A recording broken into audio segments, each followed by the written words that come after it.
أنت الرحمن يا الله، أنت الرحيم يا الله، أنت السلام يا الله، أنت العزيز يا الله، أنت القدوس يا الله، أنت الجبار يا الله.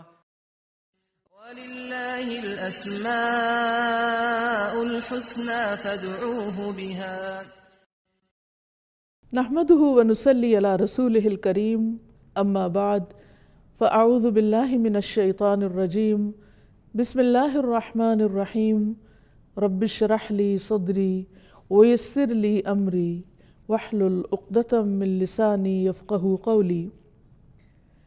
ناظرین، پروگرام اللہ کے خوبصورت نام کے ساتھ آپ کی خدمت میں حاضر ہیں۔ آج ہم انشاءاللہ اللہ سبحانہ وتعالیٰ کے نام الملک پر بات کریں گے۔ الملک کا معنی ہے حقیقی بادشاہ۔ قرآن مجید میں اللہ سبحانہ وتعالیٰ کا ارشاد ہے، فَتَعَالَى اللَّهُ الْمَلِكُ الْحَقُّ لَا إِلَٰهَ إِلَّا هُوَ رَبُّ الْعَرْشِ الْكَرِيمِ۔ بس بہت بلند ہے اللہ جو سچا بادشاہ ہے، اصل بادشاہ ہے، حقیقی بادشاہ ہے، جس کے سوا کوئی الہ نہیں، کوئی معبود نہیں، عزت والے عرش کا مالک، عزت والے عرش کا رب۔ اگر دیکھا جائے تو دنیا میں جتنے بھی بادشاہ ہیں، اللہ سبحانہ وتعالیٰ ان سب کا بادشاہ ہے۔ وہ بادشاہ جس کے حکم پر تمام کائنات چلتی ہے، جو بلا روک ٹوک ہر چیز پر اپنا حکم نافذ کر سکتا ہے اور اسے اس میں کوئی روکنے والا نہیں۔ حقیقت یہ ہے کہ سب تعریف اسی کے لیے ہے، سب امور اسی کی طرف لوٹائے جاتے ہیں، اور اس کی بادشاہت کوئی عام بادشاہت نہیں ہے۔ وہ عرش پر بلند ہے، اور عرش ساتوں آسمان اور ساتوں زمینیں اللہ کی کرسی کے سامنے ایسے ہیں جیسے ایک وسیع صحرا میں ایک چھوٹی سی مندری، ایک چھوٹا سا رنگ، اور پھر اللہ سبحانہ وتعالیٰ کے عرش کے سامنے وہ کرسی ایک چھوٹے سے رنگ کی طرح ہے۔ آپ سوچئے کہ وہ عرش کتنا بلند ہے، اور جو خود اس پر مستوی ہے وہ کتنا بڑا ہے، کتنا عظیم ہے۔ وہ ہے ہمارا رب، ہمارا مالک اور حقیقی بادشاہ۔ اور اس دنیا میں جتنے بھی کام امور پاتے ہیں، جتنی بھی چیزیں چل رہی ہیں، جو کچھ بھی ہو رہا ہے، دراصل وہ سب اسی کے حکم پر چل رہا ہے، اور اس پر اسی اکیلے کا فیصلہ نافذ ہے۔ وہ ہر چیز کو سنتا ہے، دیکھتا ہے اور اپنی مرضی کے مطابق چلاتا ہے۔ وہ ہر چیز کے پوشیدہ اور ظاہر سے آگاہ ہے۔ وہ جس کو جو چاہتا ہے عطا کرتا ہے، اور جس سے جو چیز چاہتا ہے روک لیتا ہے۔ وہ جس کو جیسے جتنا چاہے بدلہ دیتا ہے، جس کو چاہتا ہے عزت دیتا ہے، جس کو چاہتا ہے رسوا کر دیتا ہے، جس کو چاہتا ہے رزق دیتا ہے، اور جس سے چاہے رزق روک لیتا ہے، جس کو چاہے زندگی دیتا ہے، اور جس سے چاہے زندگی واپس لے لیتا ہے اور اس کو موت دے دیتا ہے۔ یہ ہے ہمارا رب، حقیقی بادشاہ۔ قرآن مجید میں سورۃ الحشر کی آخری آیات میں اللہ تعالیٰ فرماتے ہیں، هو اللہ الذی لا الہ الا هو الملک۔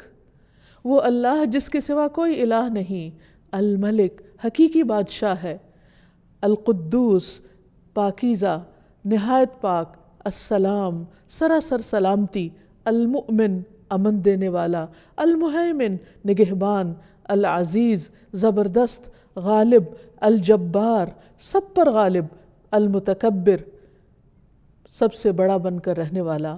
سبحان اللہ، پاک ہے اللہ، عما یشرکون، ان سب چیزوں سے جنہیں وہ اس کا شریک ٹھہراتے ہیں۔ تو حقیقت یہ ہے کہ اللہ سبحانہ وتعالیٰ کے ہیں اچھے اچھے نام، اور ان ناموں میں سے ایک خوبصورت نام الملک ہے۔ حضرت علی رضی اللہ عنہ کہتے ہیں کہ جب نبی صلی اللہ علیہ وسلم نماز کے لیے کھڑے ہوتے تو آغاز یوں کرتے، اللہم انت الملک لا الہ الا انت۔ اے اللہ، تو ہی بادشاہ ہے، تو ہی اصل بادشاہ ہے، تیرے سوا کوئی الہ نہیں۔ اور یہ اللہ کے رسول ہیں صلی اللہ علیہ وسلم، جو اللہ سبحانہ تعالیٰ کی بادشاہت کا اعتراف کر رہے ہیں۔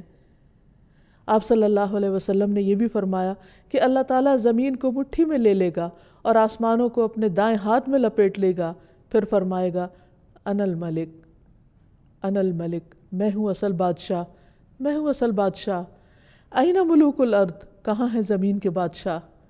اور اس دن بادشاہت صرف اور صرف اللہ ہی کے لیے ہوگی۔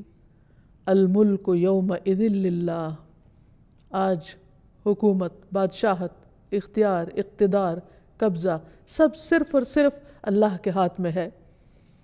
نبی صلی اللہ علیہ وسلم نے فرمایا جب رات کا 1/3 حصہ گزر جاتا ہے تو اللہ تعالیٰ آسمان دنیا پر نزول فرماتے ہیں اور اعلان کرتے ہیں انا الملک، انا الملک، میں ہوں بادشاہ، میں ہوں بادشاہ، کون ہے جو مجھ سے دعا کرے تو میں اسے قبول کر لوں۔ یعنی بادشاہ حقیقی جو عرش عظیم کا مالک ہے وہ ہمیں پکارتا ہے اور ہم سے چاہتا ہے کہ ہم اس سے مانگیں اور وہ ان سب کو عطا کرے جو وہ چاہیں۔ کون ہے جو مجھ سے سوال کرے کہ میں اسے عطا کروں؟ کون ہے جو مجھ سے بخشش مانگے تو میں اسے بخش دوں؟ اور یہ اعلان مسلسل طلوع فجر تک ہوتا رہتا ہے۔ تو اس وقت بھی اللہ سبحانہ وتعالیٰ اپنا تعارف الملک کے طور پہ کرواتے ہیں کہ بندو یاد رکھو میں ہوں تمہارا حقیقی بادشاہ۔ اور جو حقیقی بادشاہ ہے وہ بادشاہ مطلق ہے، ایبسولیوٹ اتھارٹی ہے اس کے پاس، وہ جو جب جیسے چاہے کرے۔ تبارک الذی بیدہ الملک وہو علی کل شیء قدیر، بہت برکت والا ہے وہ جس کے ہاتھ میں ہر چیز کا کنٹرول ہے، بادشاہت ہے، اور وہ ہر چیز پر پورا اختیار رکھتا ہے، پوری قدرت رکھتا ہے۔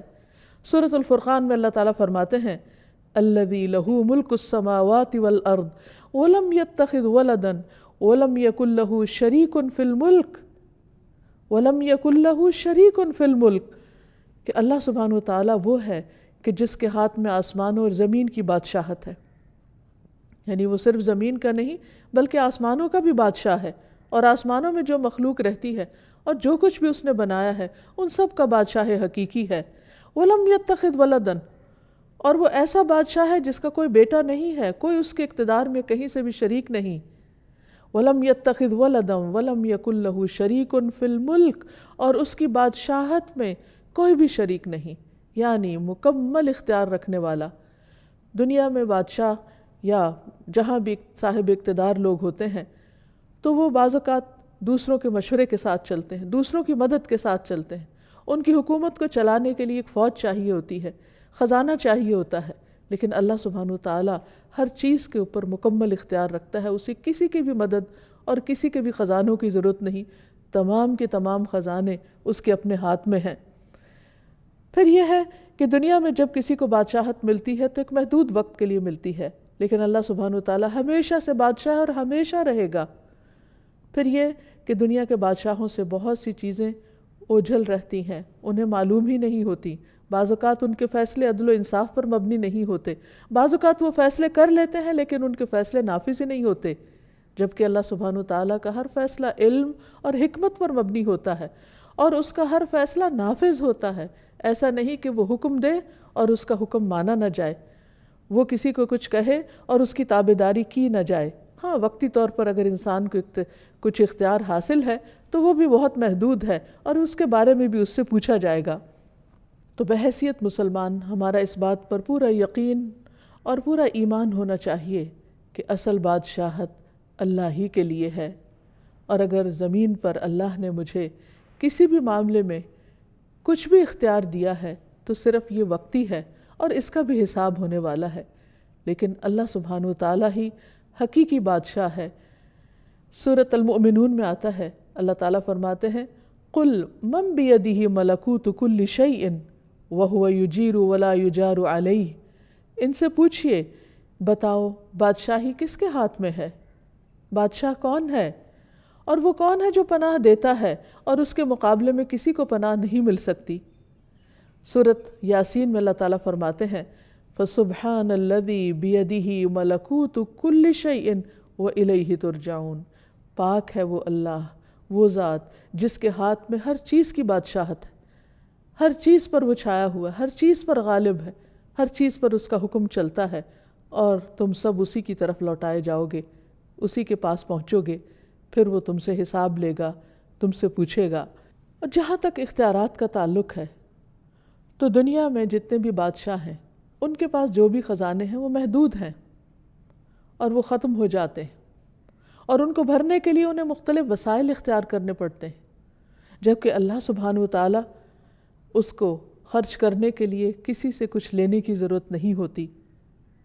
ایک روایت میں آتا ہے رسول اللہ صلی اللہ علیہ وسلم نے فرمایا، اللہ کا ہاتھ بھرا ہوا ہے، اسے رات دن کی بخشش کم نہیں کرتی، وہ دن کو بھی دیتا ہے، وہ رات کو بھی دیتا ہے، اور یہ دینا اس کے خزانوں میں کمی نہیں کرتا۔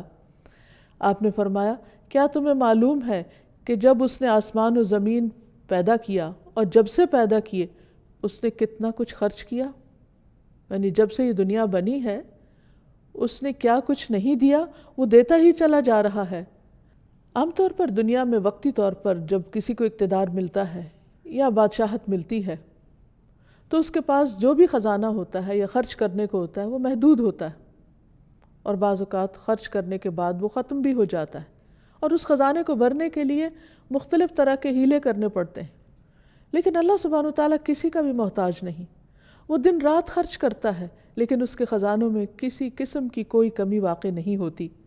رسول اللہ صلی اللہ علیہ وسلم نے فرمایا، اللہ تعالیٰ کا ہاتھ بھرا ہوا ہے اور وہ اس میں سے دن رات خرچ کرتا ہے، لیکن تمہیں معلوم ہے کیا کہ جب سے اس نے آسمان و زمین پیدا کیے ہیں اس نے کتنا خرچ کیا ہے؟ اس نے بھی اس میں یعنی اس وقت سے خرچ کرنے نے اس میں کوئی کمی نہیں کی، یعنی اس کا ہاتھ پھر بھی بھرا ہوا ہے، وہ جتنا بھی دیتا چلا جائے اس کے خزانے کم نہیں ہوتے، وہ کسی کا محتاج نہیں، اسے کسی سے قرض نہیں لینا ہوتا، اسے کسی سے لے کر نہیں دینا، وہ پوری طرح مالک بھی ہے اور پھر بادشاہ بھی ہے۔ پھر فرمایا کہ اس کا عرش پانی پر ہے اور اس کے دوسرے ہاتھ میں ترازو ہے جسے وہ جھکاتا اور بلند کرتا رہتا ہے، یعنی جیسے جس چیز میں چاہے تصرف کرے، اسے کوئی روکنے والا نہیں ہے۔ اس کے برعکس بندوں کی بادشاہت بہت محدود ہے، وقت کے اعتبار سے بھی اور ان کے پاس جو اختیارات ہیں اس کے اعتبار سے بھی۔ لیکن کتنی حیرت کی بات ہے کہ ہم اگر دنیا میں کسی کے پاس کچھ بھی اختیار ہو تو اس سے فوراً مروب ہو جاتے ہیں، اس سے ڈرنے لگتے ہیں، اس کی مرضی کی بات کرنے لگتے ہیں۔ لیکن اس کے برعکس اللہ سبحانہ وتعالیٰ جو پوری کائنات کا بادشاہ ہے اور ہر چیز کا اختیار اس کے پاس ہے، ہم اس سے ڈرتے نہیں، اس کے آگے جھکتے نہیں۔ یہ کس قدر ناسمجھی کی بات ہے، اور بات وہی ہے جو اللہ سبحانہ وتعالیٰ نے خود فرمائی، وَمَا قَدَرُ اللَّهَ حَقَّ قَدْرِهِ، انہوں نے اللہ کی قدر ہی نہیں کی جیسا کہ حق ہے اس کی قدر کرنے کا۔ وَالْأَرْضُ جَمِيعًا قَبْضَتُهُ يَوْمَ الْقِيَامَةِ، اور زمین ساری کی ساری اس کے قبضے میں ہوگی قیامت کے دن۔ وَالسَّمَاوَاتُ مَطْوِيَّاتٌ بِيَمِينِهِ، اور آسمان اس کے دائیں ہاتھ میں لپٹے ہوئے ہوں گے، یعنی ہر چیز اس کے قبضہ قدرت میں ہے، اختیار میں ہے۔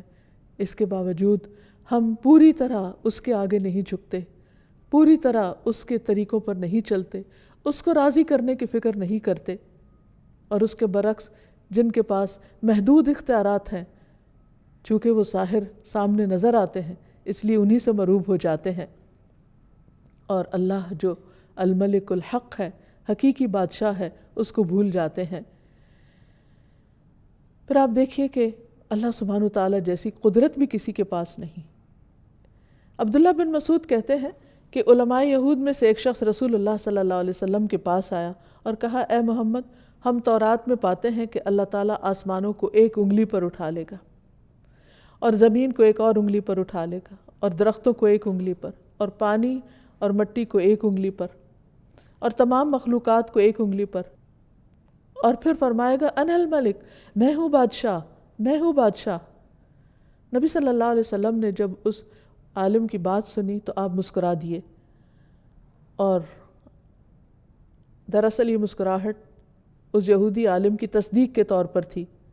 پھر آپ نے یہ آیت تلاوت فرمائی، وَمَا قَدَرُ اللَّهَ حَقَّ قَدْرِهِ وَالْأَرْضُ جَمِيعًا قَبْضَتُهُ يَوْمَ الْقِيَامَةِ وَالسَّمَاوَاتُ مَطْوِيَّاتٌ بِيَمِينِهِ سُبْحَانَهُ وَتَعَالَى عَمَّا يُشْرِكُونَ۔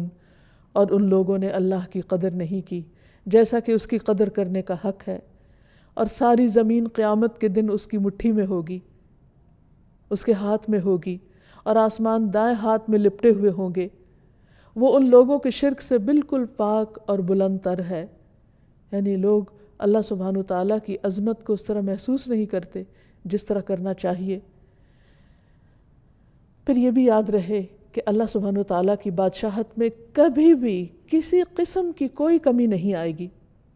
اللہ تعالیٰ فرماتے ہیں اگر تم سب اولین و آخرین، یعنی سارے کے سارے انسان، اور نہ صرف یہ کہ انسان بلکہ جن بھی، کہ تمہارے اول پہلے انسان سے لے کے آخری انسان تک، اور تمام کے تمام جن پہلے جن سے لے کر آخری جن تک، تم سب اس آدمی کے دل کی طرح ہو جاؤ جو سب سے زیادہ تقوی والا ہو، تو بھی تم میری سلطنت میں کچھ اضافہ نہیں کر سکتے۔ یعنی عام طور پر انسان یہ سمجھتا ہے کہ جب وہ عبادت کرتا ہے یا اللہ کی بندگی کرتا ہے یا کوئی بھی اس کی خاطر کام کرتا ہے تو شاید وہ اللہ تعالیٰ کو فائدہ پہنچاتا ہے، حالانکہ ایسا نہیں ہے۔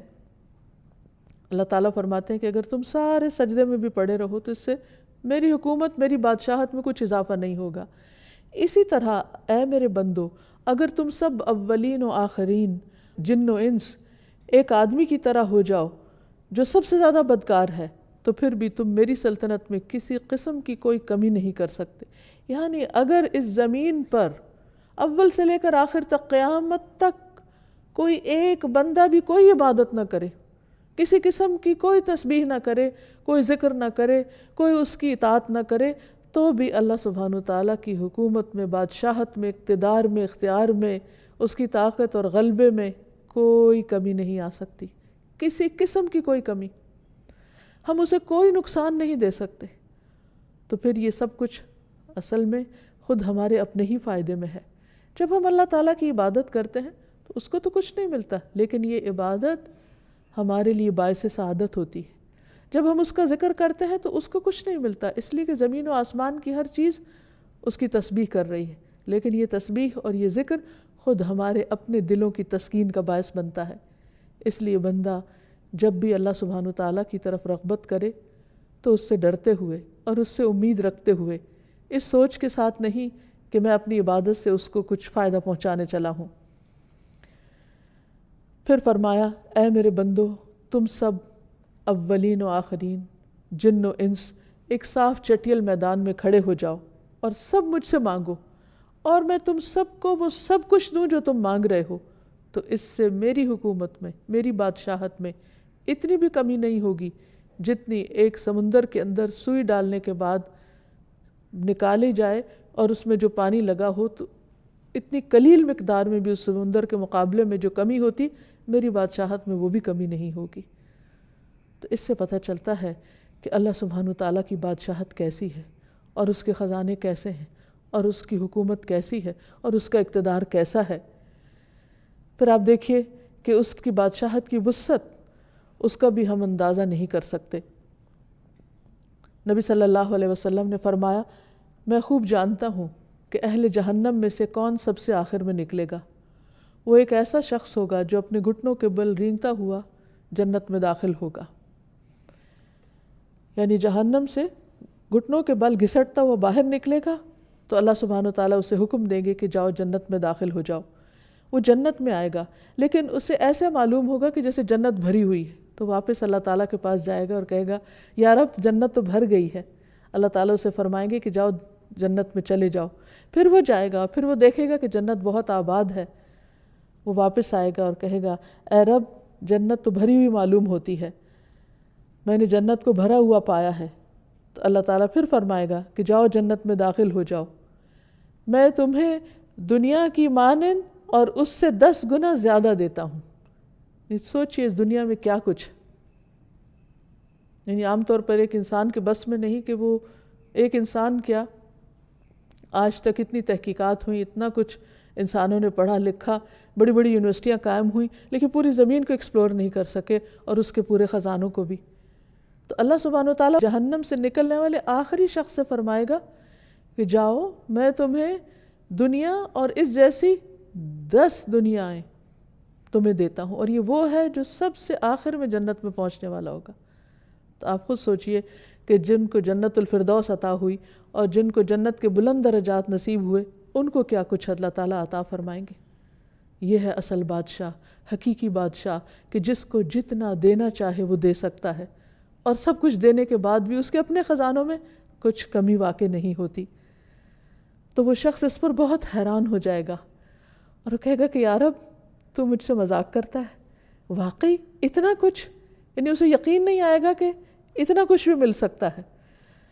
تو اس بات پر نبی صلی اللہ علیہ وسلم جب یہ بیان کر رہے تھے تو آپ بھی ہنسنے لگے اور آپ کے سامنے کے دندان مبارک ظاہر ہو گئے، اور آپ کہا کرتے تھے یہ جنت میں سب سے کم درجے والے کا حال ہے، سب سے کم درجے والے کا۔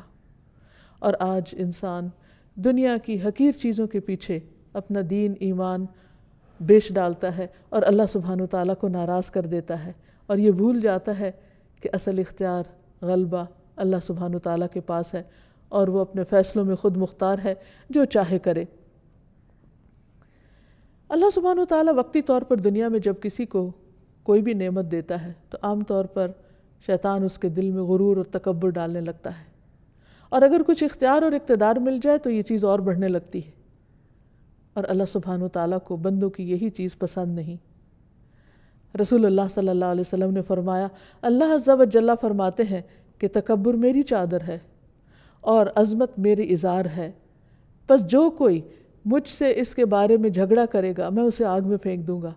یعنی کسی بھی شخص کو خدا بننے کی ضرورت نہیں۔ اگر کوئی اپنے آپ کو خود مختار اور مالک الملک سمجھتا ہے کہ سب حکومت اور سب اختیار اور سب اقتدار میرے پاس ہے اور مجھے کوئی نقصان نہیں دے سکتا، یا میں سب کچھ کر سکتا ہوں، تو اس سے بڑی غلط فہمی کوئی نہیں۔ دنیا میں انسان کو چھوٹی یا بڑی کوئی بھی جو نعمت ملے، ہمیشہ انسان ہمبل رہے، شکر ادا کرتا رہے، اسے اللہ کی دی ہوئی نعمت سمجھے، اور اپنے آپ کو کبھی بھی اس کا حقیقی مالک نہ سمجھے۔ جو کچھ ہے عارضی طور پر ہے، ایک امتحان کے لیے ہے، اور جلد ہمارے ہاتھوں سے نکل جانے والا ہے۔ اس لیے اصل اختیار اللہ کے پاس ہے۔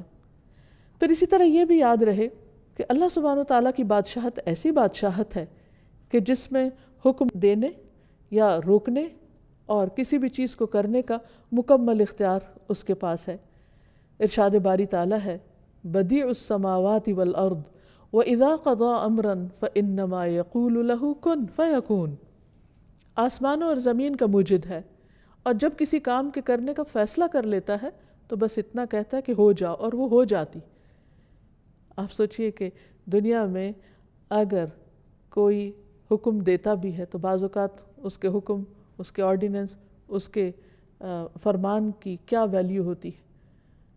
بعض اوقات پوری قوتیں صرف کر کے بھی ایک قانون کو نافذ نہیں کیا جا سکتا، جبکہ اللہ سبحانہ وتعالیٰ صرف اتنا ارادہ کرتے ہیں کہ ہو جاؤ، اور صرف کلمہ کن فرماتے ہیں اور سب کچھ ہو جاتا ہے، اور کوئی اس کو روکنے والا نہیں ہوتا۔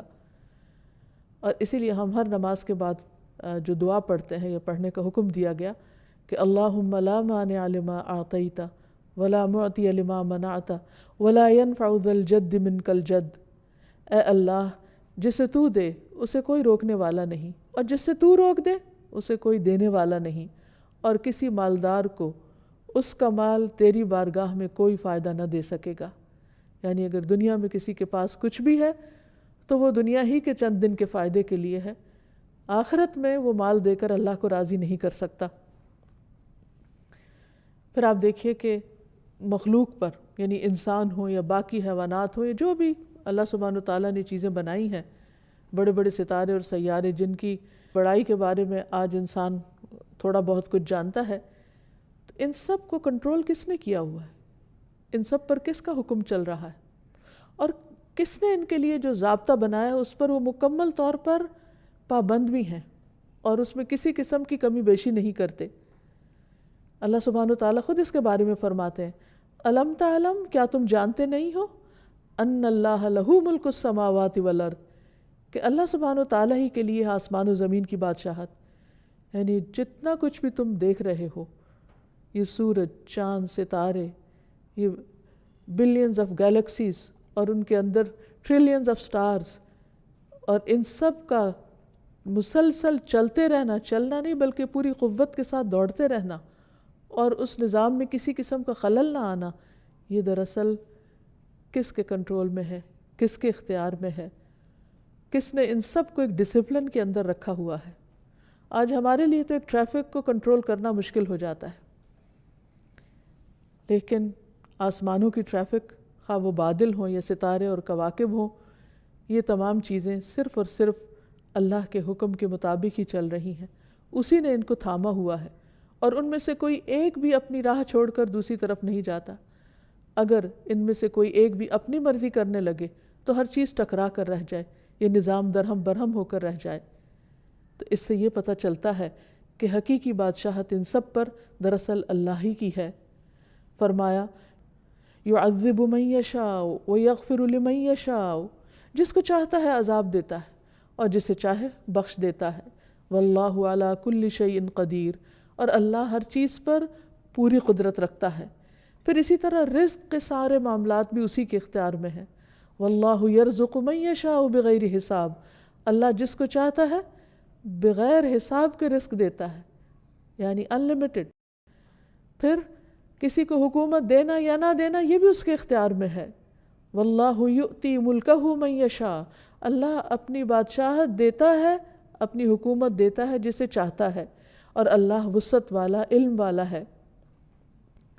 سیدھے راستے پہ چلانا بھی اسی کے اختیار میں ہے۔ واللہ یہدی من یشاء الی صراط مستقیم۔ پھر نفع اور نقصان بھی اسی کے ہاتھ میں ہے۔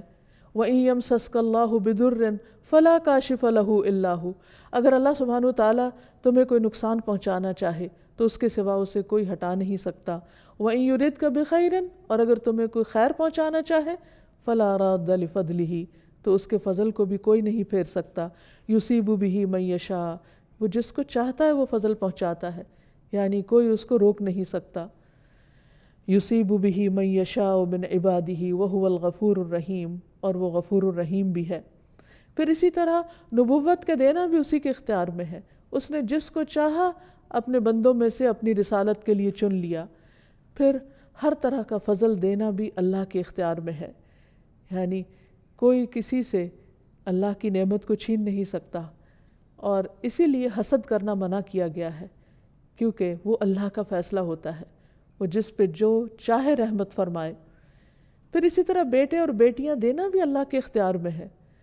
اللہ تعالیٰ فرماتے ہیں للہ ملک السماوات والارض یخلق ما یشاء یہب لمن یشاء اناثا ویہب لمن یشاء الذکور، آسمانوں اور زمین کی بادشاہت اللہ ہی کی ہے، جسے چاہتا ہے جو چاہتا ہے پیدا کرتا ہے۔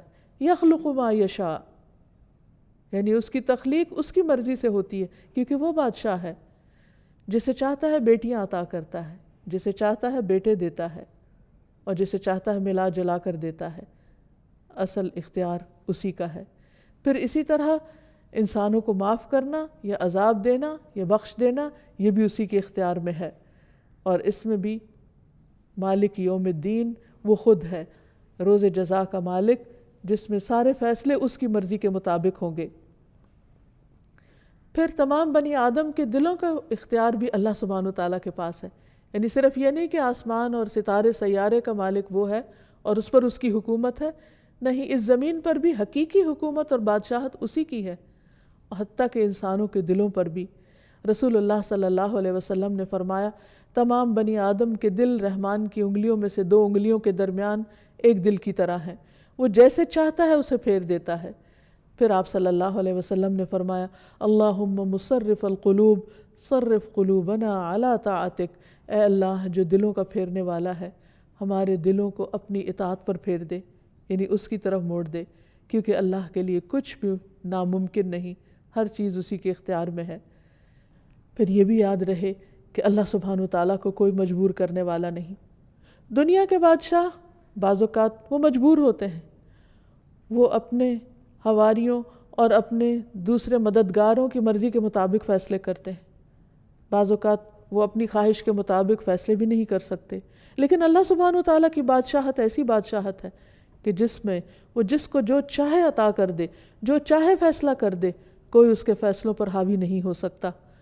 نبی صلی اللہ علیہ وسلم نے فرمایا تم میں سے کوئی کبھی یوں نہ کہے کہ اللہ اگر تو چاہے تو مجھے معاف کر دے، تو چاہے تو مجھ پر رحم فرما، نہیں، بلکہ پورے عزم سے مانگے، کیونکہ اللہ جو چاہے کرتا ہے، وہ جو چاہے کرتا ہے، کوئی اسے مجبور کرنے والا نہیں، اس لیے اس سے خوب اچھی طرح پورے یقین اور اعتماد کے ساتھ مانگو۔ اور ایک اور چیز یہ کہ اس کی بادشاہت ایسی بادشاہت ہے جس میں وہ ظلم نہیں کرتا۔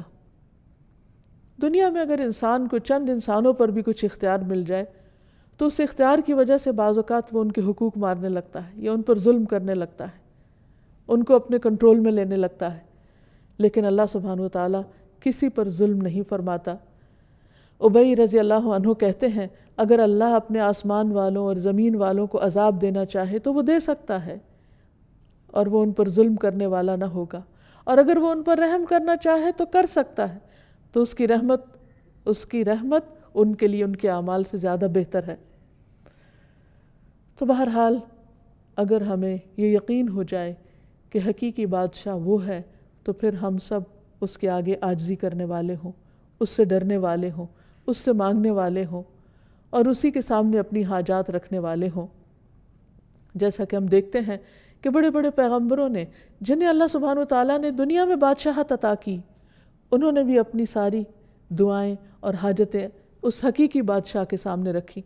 مثلا یوسف علیہ السلام، اللہ سبحانہ وتعالیٰ نے ان کو ایسی حکومت عطا کی کہ جس میں پورا اختیار دیا، لیکن انہوں نے کیا مانگا؟ رب قد آتیتنی من الملک وعلمتنی من تأویل الاحادیث فاطر السماوات والارض انت ولی فی الدنیا والآخرہ توفنی مسلما والحقنی بالصالحین۔ اے میرے رب، بے شک تو نے مجھے حکومت سے حصہ دیا اور باتوں کی اصل حقیقت سے سکھایا، یعنی باتوں کی تہ تک پہنچنا سکھایا۔ آسمان اور زمین کے پیدا کرنے والے، دنیا اور آخرت میں تو ہی میرا مددگار ہے، یعنی انہیں اپنی بادشاہت پر کسی قسم کا کوئی فخر نہیں تھا، اور انہوں نے اسے کوئی اپنی ذاتی ملکیت نہیں سمجھا، بلکہ کیا کہا کہ یہ سب کچھ دراصل تیری ہی مدد سے تھا، تو مجھے اسلام کی حالت میں فوت کرنا، یعنی میرے لیے سعادت کیا ہے کہ میں تیرا بندہ بن کے جیوں اور میری موت بھی تیری بندگی میں آئے، تیری فرما برداری میں آئے، اور تو مجھے نیک لوگوں کے ساتھ ملا۔ یعنی دنیا کی بادشاہت پر انہوں نے کس چیز کو فوقیت دی؟ اللہ سبحانہ وتعالیٰ کی رضا کو اور نیک بندوں کی صحبت کو۔ سلیمان علیہ السلام، جن کے لیے اللہ سبحانہ وتعالیٰ نے ہر چیز کو مسخر کر رکھا تھا، ہواؤں کو مسخر کر رکھا تھا، جنات کو مسخر کر رکھا تھا، پرندوں کو، ہر طرح کی فوجیں تھیں ان کے پاس، لیکن وہ اللہ کے فرما بردار بندے تھے۔ وہ کیا دعا کرتے ہیں؟ رب اغفر لی وہب لی ملکا لا ينبغی لأحد من بعدی انک انت الوہاب۔ وہ بھی اللہ ہی سے مانگتے ہیں، اے رب مجھے بخش دے۔ کس قدر عاجزی ہے، سب کچھ ہوتے ہوئے بھی کہتے یا رب مجھے بخش دے، اور ایسی بادشاہت دے جو میرے بعد کسی کے لائق نہ ہو، یقیناً تو بہت عطا کرنے والا ہے۔ یعنی ایک طرف اپنی بخشش اور دوسری طرف جو ان کے دل میں تھا انہوں نے مانگا اور پورے یقین کے ساتھ مانگا۔ پھر اسی طرح ذوالقرنین، اللہ سبحانہ وتعالیٰ نے ان کو بھی بہت کچھ اختیار دیا، اور یہاں تک دیا کہ تو لوگوں کے بارے میں جیسا بھی تصرف کرنا چاہے کرے، لیکن انہوں نے بھی کس طرح اللہ سبحانہ وتعالیٰ کو راضی کرنے کے لیے بندوں کے ساتھ احسان کیا اور اپنے اقتدار سے کسی طرح کا ناجائز فائدہ نہیں اٹھایا۔ تو اصل بندے اللہ کے پسندیدہ وہی ہیں کہ جو سب کچھ رکھتے ہوئے بھی حقیقی بادشاہ اللہ تعالیٰ ہی کو سمجھے۔ پھر اللہ سبحانہ وتعالیٰ جب اس سے اس نام کے ساتھ دعا کی جاتی ہے تو وہ اس کو پسند فرماتا ہے۔ حضرت علی رضی اللہ تعالیٰ عنہ نے نبی صلی اللہ علیہ وسلم کی جو دعا نماز کے شروع میں کوٹ کی ہے، اس میں اللہ تعالیٰ کے حضور کس طرح عاجزی اور انکساری کا اظہار ہے۔ اللہم انت الملک، اے اللہ تو ہی بادشاہ ہے، لا الہ الا انت، تیرے سوا کوئی الہ نہیں، انت ربی، تو میرا رب ہے، وانا عبدک، اور میں تیرا بندہ ہوں، ظلمت نفسی، میں نے اپنی جان پہ ظلم کیا ہے، واعترفت بذنبی، اور میں اپنے گناہ کا اعتراف کرتا ہوں، فاغفر لی ذنوبی جمیعا، اللہ تو میرے سارے گناہوں کو معاف کر دے، انہ لا یغفر الذنوب الا انت، تیرے سوا گناہوں کو کوئی معاف نہیں کر سکتا، واہدنی لاحسن الاخلاق، اللہ مجھے بہترین اخلاق عطا کر، لا یہدی لاحسنھا الا انت، تیرے سوا بہترین اخلاق کی طرف کوئی رہنمائی نہیں کر سکتا.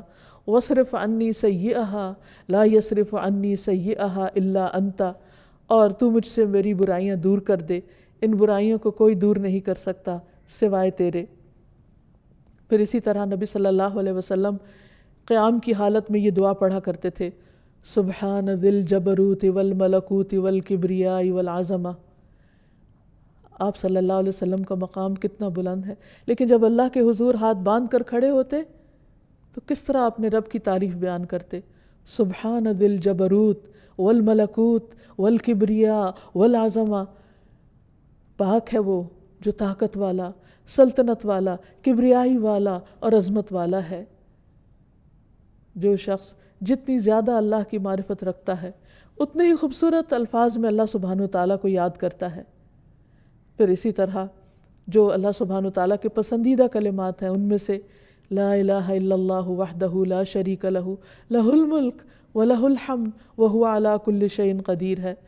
نبی صلی اللہ علیہ وسلم جب نماز کے بعد سلام پھیرتے تو یہ کلمہ پڑھا کرتے تھے ہر نماز کے بعد کہ اللہ کے سوا جو صرف ایک ہے، کوئی اور معبود نہیں، اس کا کوئی شریک نہیں، لہ الملک، ساری بادشاہت اسی کی ہے اور سب تعریف بھی اسی کی ہے اور وہ ہر چیز پر قادر ہے.